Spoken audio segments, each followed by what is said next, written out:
jelas koperasi harus mendapat prioritas utama.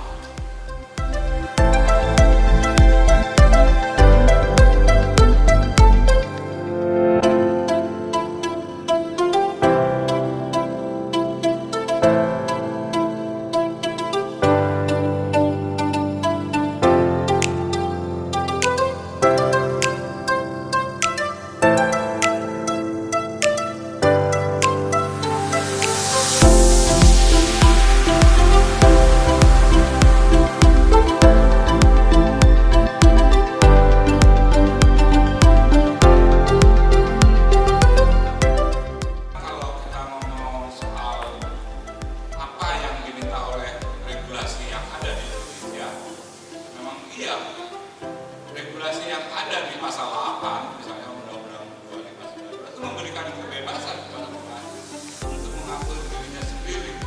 Tapi entah kenapa ini kayak keterusan gitu ya, intervensi kalau kita bilang. Jadi otonomi koperasi di Lijiunya itu memang kurang dihormati selama ini. Dari sisi regulasi juga kita memang kemudian harus melihat dari Undang-Undang Dasar 1945-nya. Jadi norma dasar sendiri sudah dijebol. Mau nggak mau kita harus lihat secara eksplisit memang pasal 33 Undang-Undang Dasar 45 itu penjelasannya hilang. Jadi kata koperasi itu hilang di Undang-Undang Dasar 45 di dua tempat. Pasal 33 ayat 1 dan pasal 1 ayat 2. Dulu ada wakil gerakan koperasi di MPR, namanya putusan dorongan dari gerakan koperasi. Sekarang tidak ada, karena strukturnya anggota MPR terdiri dari anggota DPR dan anggota Dewan Perwakilan Daerah. Putusan dorongan tidak ada, hilang wakil koperasi di MPR. Yang kedua, pasal 31 penjelasannya, ayat 33 ayat 1 Undang-Undang Dasar, bahwa bangun usaha yang sesuai dengan adalah koperasi, hilang. Walaupun ada orang yang menafsirkan, bahkan Profesor Maria Farida itu tetap hidup gitu. Tapi secara eksplisit hilang dalam amandemen 2 dan 4 Undang-Undang Dasar 45. Jadi untuk koperasi sebetulnya dasar yang paling kuat yang bisa kita gunakan saat ini adalah TAP MPR nomor 16 tahun 1998 tentang politik ekonomi dalam rangka demokrasi ekonomi. Di situ jelas koperasi harus mendapat prioritas utama dalam pembangunan.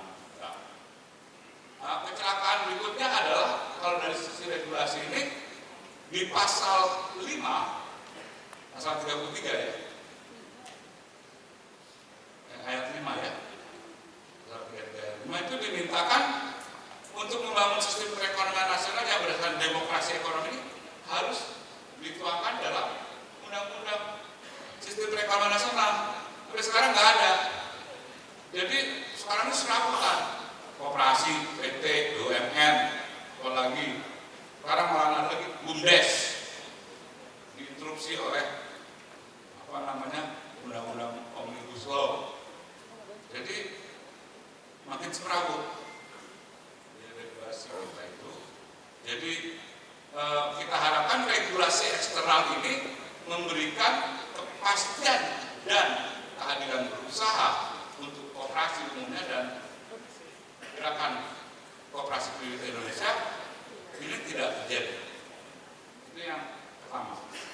Kemudian di Undang-Undang 25/92 ini berlaku kembali setelah Undang-Undang 17 tahun 2012 dibatalkan oleh Mahkamah Konstitusi. Karena memang secara filosofis dia dianggap melanggar nilai dan prinsip koperasi. Salah satu item yang dianggap melanggar adalah pengawasan oleh pemerintah terhadap koperasi.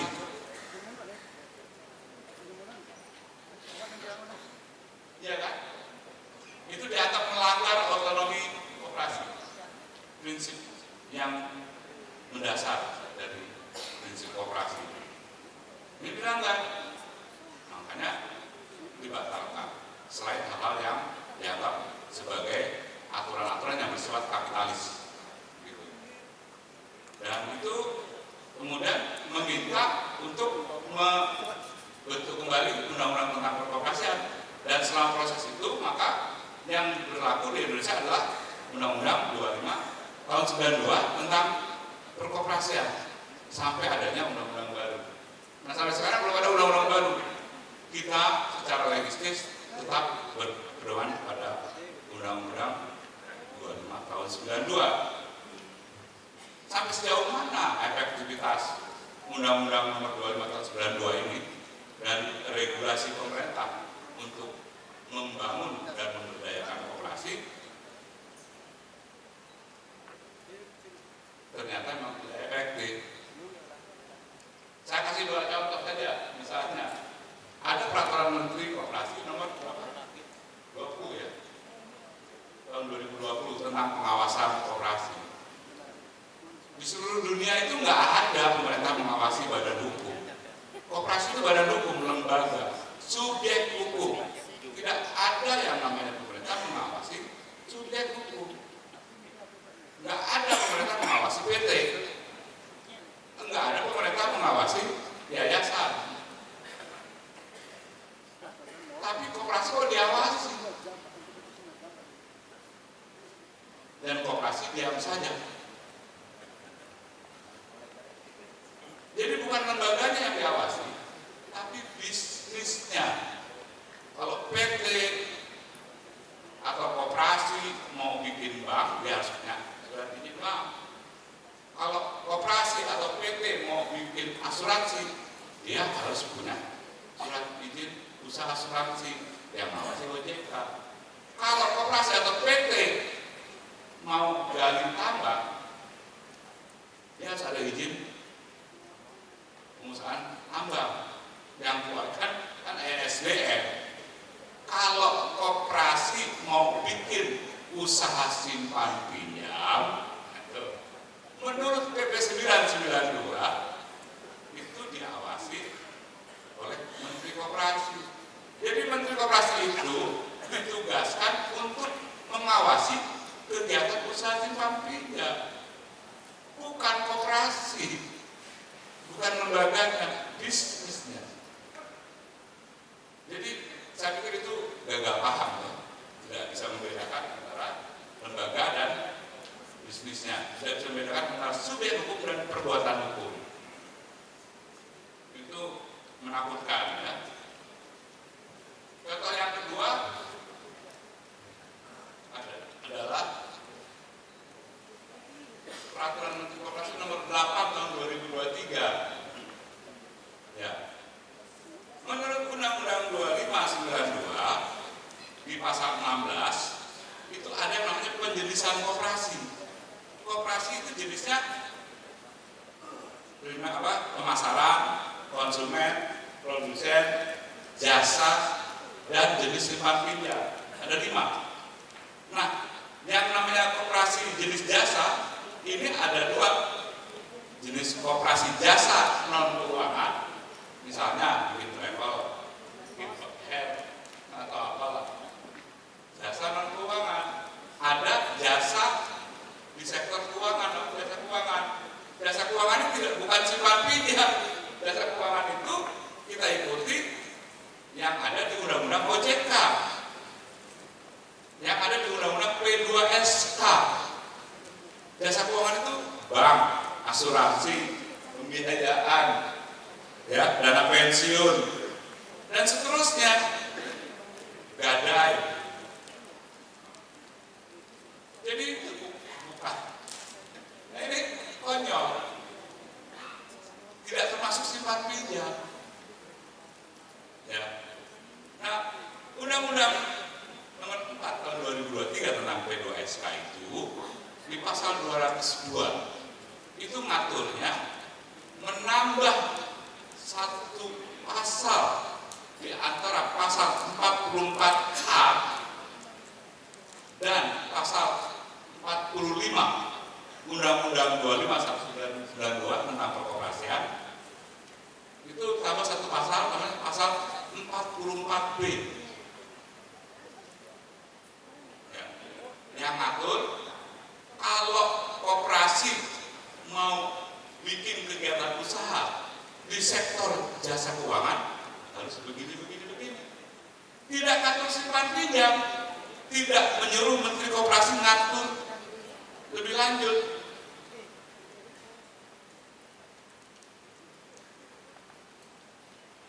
Pasal 321-nya di Undang-Undang P2SK itu menyuruh Menteri itu mendata. Jadi tidak mengatur, tapi melakukan tindakan administratif mendata. Kok ini kok ngatur? Ngaturnya simpan pinjam pula. Jauh panggung dari api, ini simpan pinjam, ini jasa keuangan. Simpan pinjam itu tidak terlalu sebagai jasa keuangan. Di Undang-Undang OJK, di Undang-Undang P2SK. Silakan baca. Jasa keuangan itu apa saja. Ya. Tahu-tahu muncul Permenkop nomor 8 tahun 2023. Itu dasar hukumnya menunjuk pasal 202 Undang-Undang tentang P2SK. Ini kan melenceng jauh. Kalau mengatur simpan pinjam itu dasar hukumnya adalah PP 92 95 tentang pelaksanaan kegiatan usaha simpan pinjam. Atau dan Undang-Undang 1992 tentang perkosaan pasal 44. Ya. Jadi sekarang itu kondisinya di Undang-Undang 25 ada dua pasal tambahan. Dari Omnibus Law tambah satu pasal.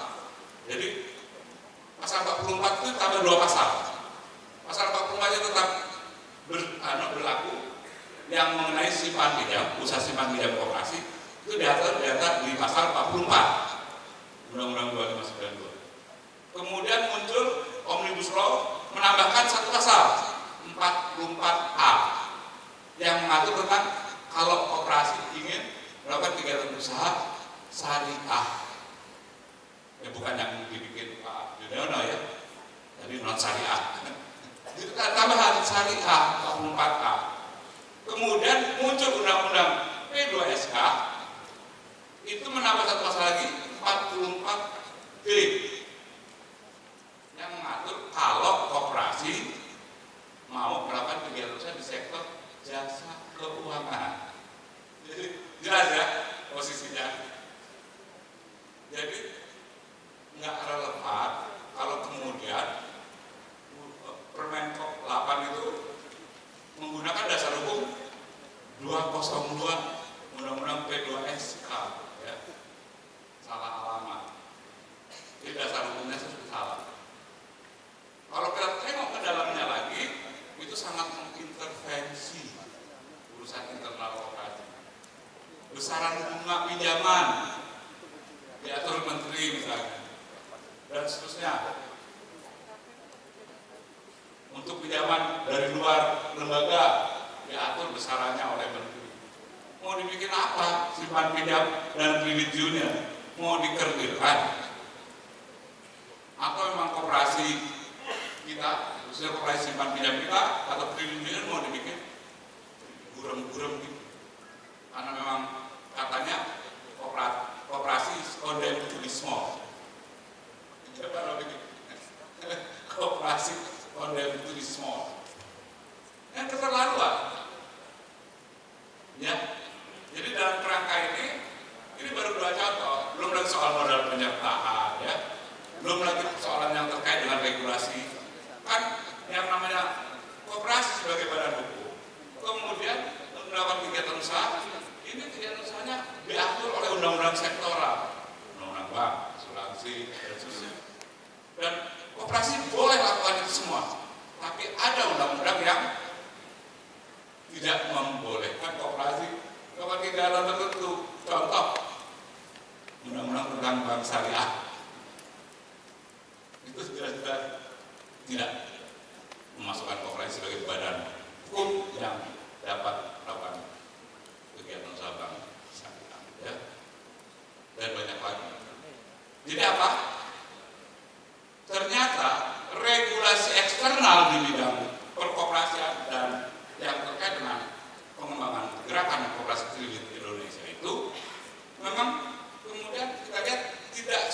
secara vertikal, ya, peraturan menteri terutama yang menjadi persoalan. Ada dua kemungkinan, saya pikir. Kenapa bisa terjadi seperti ini? Pertama, memang faktor kaidah hukumnya memang nggak benar ngaturnya, isi kaidah hukumnya, karena memang bertentangan dengan kaidah hukum yang lebih tinggi. Padahal itu prinsip penyusunan peraturan perundang-undangan tidak boleh bertentangan dengan peraturan yang lebih tinggi. Yang kedua, mungkin faktor petugas pelaksananya. Saya lihat banyak orang-orang yang bikin Undang-Undang 17/2012 itu tidak puas undang-undang itu dibatalkan. Makanya semua yang ada di Undang-Undang 17/2012 itu dihidupkan di peraturan-peraturan menteri yang sekarang. Tahun 2018 sempat saya cabut 5 peraturan menteri, tapi saya itu masih ada 17 lebih peraturan menteri yang mesti dicabut. Iya, melanggar semua ke atas. Dan itu kita harus evaluasi. Kalau nggak kacau ini. Coba yang namanya modal penyertaan. Kalau ada modal penyertaan itu PP 33 tahun 98 ngaturnya pemerintah dan pemerintah daerah itu bisa membantu koperasi kalau koperasi akan melakukan kegiatan usaha yang padat modal. Supaya pemerintah itu tidak cuma ngasih ke PT BUMN, tapi dia disuruh ngasih juga ikut modal penyertaan di koperasi. Yang kedua, regulasi internal. Ini mesti diracik oleh koperasi, gerakan koperasi kredit. CU, pusat, induk harus meracik regulasi internalnya. Regulasi internalnya ada pohon regulasi yang harus dibangun. Ada anggaran dasar, anggaran rumah tangga, kemudian peraturan-peraturan khusus. Kalau sekarang juga populer di dalamnya ada yang peraturan khusus itu yang terkait dengan standar operasional manajemen, kemudian dirinci lagi dalam standar operasional prosedur. Agar semua yang sudah diatur secara pokok-pokoknya di anggaran itu bisa terimplementasikan, termasuk implementasi dari nilai dan prinsip koperasi ke struktur kelembagaan koperasinya, ke sistem permodalannya, ke pengembangan usahanya, dan sistem keuangannya. Ini semuanya harus dipengaruhi oleh nilai dan prinsip-prinsip koperasi dan diurai secara detail. Termasuk tadi yang saya dengar oleh Pak Robi soal kode etik. Penting betul. Soal penyusunan rencana strategis ke depan dan banyak lagi. Jadi prinsipnya pertama kita ingatkan, jangan lupa untuk segera meracik ya, arsitektur GKKI. Pesan mulus ini. Yang kedua, jangan lupa segera meracik Renstra. Yang ketiga, jangan lupa ngeracik anggaran rumah tangga. Banyak yang perlu kita rinci di anggaran dasar yang masih gelondongan, ya. Kemudian tentang kode etik, dan yang terpenting adalah peraturan khusus yang diputuskan oleh rapat anggota tentang dana solidaritas. Karena apa? Kita dulu yang namanya Inkognit ini ada dua hal. Pertama, ada melakukan kegiatan bisnis. Yang kedua, ada kegiatan-kegiatan yang sifatnya tidak bisnis, non bisnis, yang dilakukan oleh BK3I, standarisasi, pendidikan dan sebagainya.